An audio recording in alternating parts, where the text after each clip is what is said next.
Counting sort. Comparison sorting seria ordenação por comparação. Então, aqui ele está explicando que existe um tipo de algoritmo chamado quicksort. E esse tipo de algoritmo ele tem um tempo de execução de n log de n. Então, ele está perguntando, tem algum algoritmo que consegue fazer essa ordenação mais rápido? Está dizendo que, em geral, não é possível. Porque a maioria dos algoritmos são de comparação. Então, ele está dizendo que tem uma alternativa para a ordenação, que no caso seria o counting sort. O counting sort, como o próprio nome já diz, ele é uma contagem, aliás, uma ordenação através da contagem. E ele está dizendo aqui que não requer comparação. Então, aqui nesse textinho, ele está dizendo com palavras como você consegue fazer uso desse tipo de algoritmo aqui, que é o counting sort. Ele está dizendo como funciona o counting sort. Aqui embaixo, a gente tem um array. E esse array, como ele está dizendo aqui, ó, o range dele é 0 a 3. Na verdade, ele não tem o número 0 aqui, mas acho que ele começa pelo 0, talvez. E aí ele considera aqui os números. Então, a gente vê que esse array ele vai até o número 3. Então, a gente vai receber numa função, né? A gente já tem até uma função aqui que ele coloca write your code here. E esse array vai vir para dentro da função. Então, aqui nesse caso, o primeiro passo vai ser criar um array só com 0. A gente vai ter que fazer isso dentro da função aqui. Criar um array só com 0. E o range desse array vai ser o último número ali do 0 até o último número. Aliás, o último número não, o maior número do nosso array. Aqui no caso a gente está vendo que é o 3.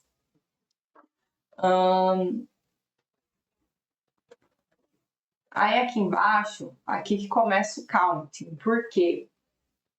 Quantos números 0 a gente tem nesse array aqui? Nenhum.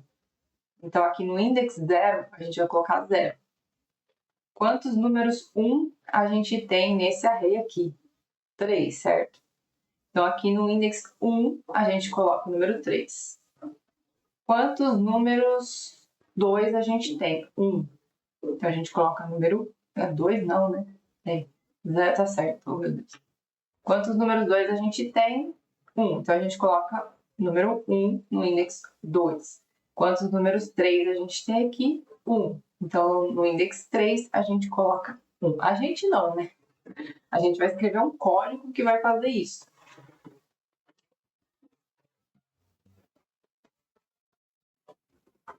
Então, agora eu já estou aqui com o código.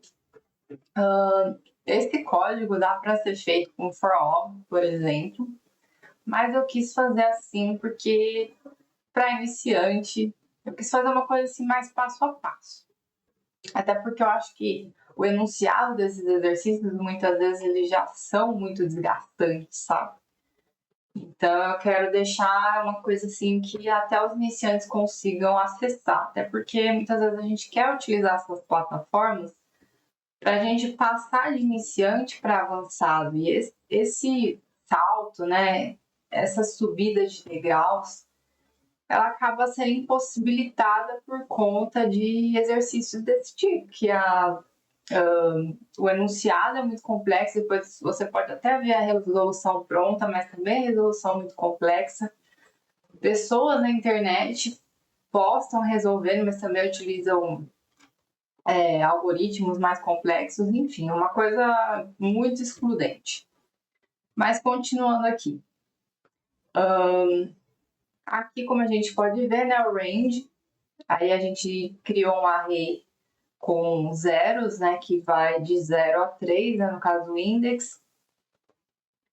E aqui embaixo, aqui no note, ele tem, para este exercício, retorne um array, né, com a frequência com 100 elementos. O que ele quer dizer com isso? Que é para a gente retornar o array da contagem. E esse array tem que ter 100 elementos. Mas antes de fazer a contagem, ele cria um array com zeros. Então, aqui nessa primeira parte do código, aliás, aqui a gente cria um array vazio. E aqui, nesse for, a gente joga 100 zeros ali dentro, né? Ou seja, ele vai de 0 a 99 se a gente for considerar os índices. Cadê? Aqui no challenge, aí ele está falando para a gente retornar a contagem, então, de quantas vezes cada número aparece ali naquele array. Então, esse outro for vai fazer isso. Ele vai fazer a contagem. Então, nota que o nosso array, que já está com os zeros ali, é o frequency. E aqui dentro, a gente está colocando o próprio número do array que é passado aqui, né? Então, a gente não está colocando o index desse array, a gente está colocando o próprio número, né? Então, olhando para esse array aqui, então quando aqui for 1, o 1 vai aqui dentro. Ou seja, no index 1 aqui desse array frequency, a gente vai somar mais 1. Aí ele foi aqui para o ARR1. No caso aqui seria 1. E aqui também seria 1, porque aqui é o número 1, né? E aí somaria mais 1. Aí quando ele chegasse aqui, ó, 0, 1, 2, 0, 1, 2, 3, 4. Quando ele chegasse aqui no 4, aqui seria 1, né? Esse aqui seria 1. E aqui ele somaria mais 1. Então ele vai somando. Ele vai acumulando os que vão aparecendo mais de uma vez e os que aparecem uma vez só, fica lá com o número 1. Aí, assim, é meio óbvio, mas talvez alguém esteja se perguntando, para que a gente cria um array de 0 antes? Porque, ó, aqui embaixo, ele tem um array de números aleatórios. Mas nem todos os números aparecem. Se a gente for ver aqui, ó, o número 0 não aparece, o número 2 não aparece. Ó, o número 1 aparece 2 vezes. A gente pode ver que o número 1 está aqui, deve estar mais para frente, em algum lugar aqui. Pode ser muito rápido, tô vendo. Mas tem 2 número 1. Se você tentar achar o número 2, você não vai achar o outro número 1 aqui. Né? Então, se você tentar achar o número 2, você não vai achar. Então, para isso que tem que ter um array com zeros. Porque aí ele só vai somar 1 nos números que existirem no array que for passado. E os que não existirem vai continuar com o valor de 0. Então, para isso que a gente cria primeiro um array só de 0. E depois a gente faz um outro for para a gente conseguir a contagem. E por último, a gente retorna. Então, basicamente, a solução desse exercício seria isso. Porque aqui ele não está pedindo para a gente devolver o array como está aqui, né? Por exemplo, sorted. Ele não pediu para a gente devolver o array já ordenado. Tipo, aqui está do menor para o maior. Isso ele não pediu. Então, a gente fez só o que ele pediu. Ele pediu o array de 0 e pediu ordenado.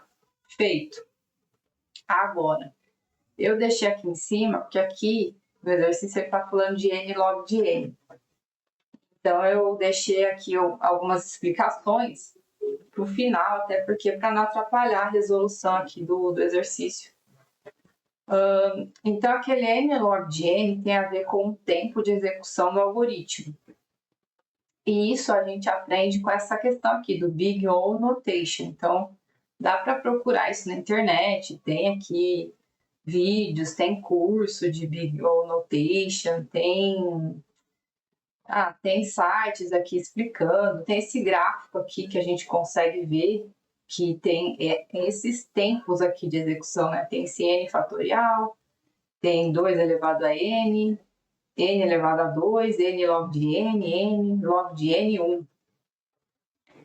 E aí, por exemplo, mas o que tem a ver isso, né? Se você colocar aqui tipos de algoritmos no Google, aí vai dar os tipos que tem, de busca, de ordenação, otimização, etc. Então, a gente viu nesse counting sort aqui do HackerRank o algoritmo de ordenação. Aí a gente pode fazer outra pergunta, né? Algoritmos de ordenação. Aí a gente vê que eles dão nomes aos bois aqui. Então, a gente vê alguns tipos de algoritmos de ordenação. Tem o bubble sort, tem esse outro, insertion sort, merge sort, quick sort. E cada um deles vai ter o seu próprio tempo de execução. Então, se você quiser saber, você pode perguntar também. Por exemplo, qual o tempo de execução do insertion sort? Aí ele vai dar aqui. E para piorar, ele não tem só um tempo definido, ele tem o tempo do pior caso, ele tem o tempo do caso médio, tem o tempo do melhor caso. E eu estou falando isso porque eu já abri testes ali de processo seletivo e estava perguntando justamente isso. Estou falando assim, por exemplo, vamos pegar esse aqui, o insertion sort. Aí ele falou assim, qual é o tempo de execução do insertion sort? Aí ele era um múltipla escolha, assim. Aí tinha esse tempo, vamos supor que era A, B, C, D, E. Aí tem que marcar lá qual deles que é, né? No caso aqui ele deu n ao quadrado, então a gente marcaria ali esse aqui, ou talvez qualquer outro, do pior caso, o n, né? Então você teria que ver se ele estaria falando se era o pior caso, o melhor caso, e aí teria essas alternativas aqui para a gente marcar. Então, enfim, é só uma coisa assim para questão de saber, né, o que é pedido por aí nos processos seletivos.